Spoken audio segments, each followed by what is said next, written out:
এখন মাকে নিয়ে বলতে আসছে দিব্য। আমার মা সবাইকে ইনজেকশন দেয়। আমার মা একজন ডক্টর।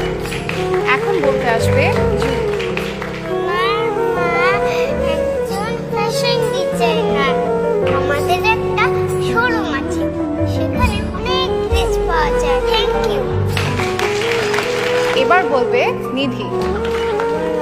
একটা বড় স্কুলের টিচার,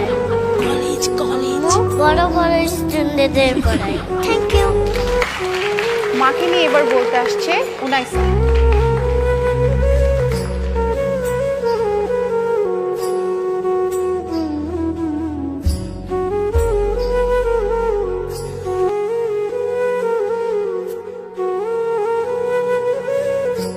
আমার মা একজন ডাক্তার। আমার যখন অসুখ হয় তখন মা আমাকে স্যুপ খাইয়ে দেয় আর আমি ভালো হয়ে যাই। আমার মা একজন ফ্যাশন ডিজাইনার। মা আমাকে সাজিয়ে দেয়, চুল বেঁধে দেয় আর সুন্দর সুন্দর ড্রেস বানিয়ে দেয়। আমার মা বেস্ট টিচার। মা আমাকে সায়েন্স প্রজেক্টে হেল্প করে।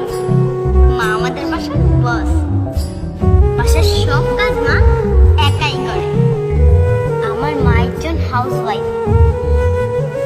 I am proud of my mother.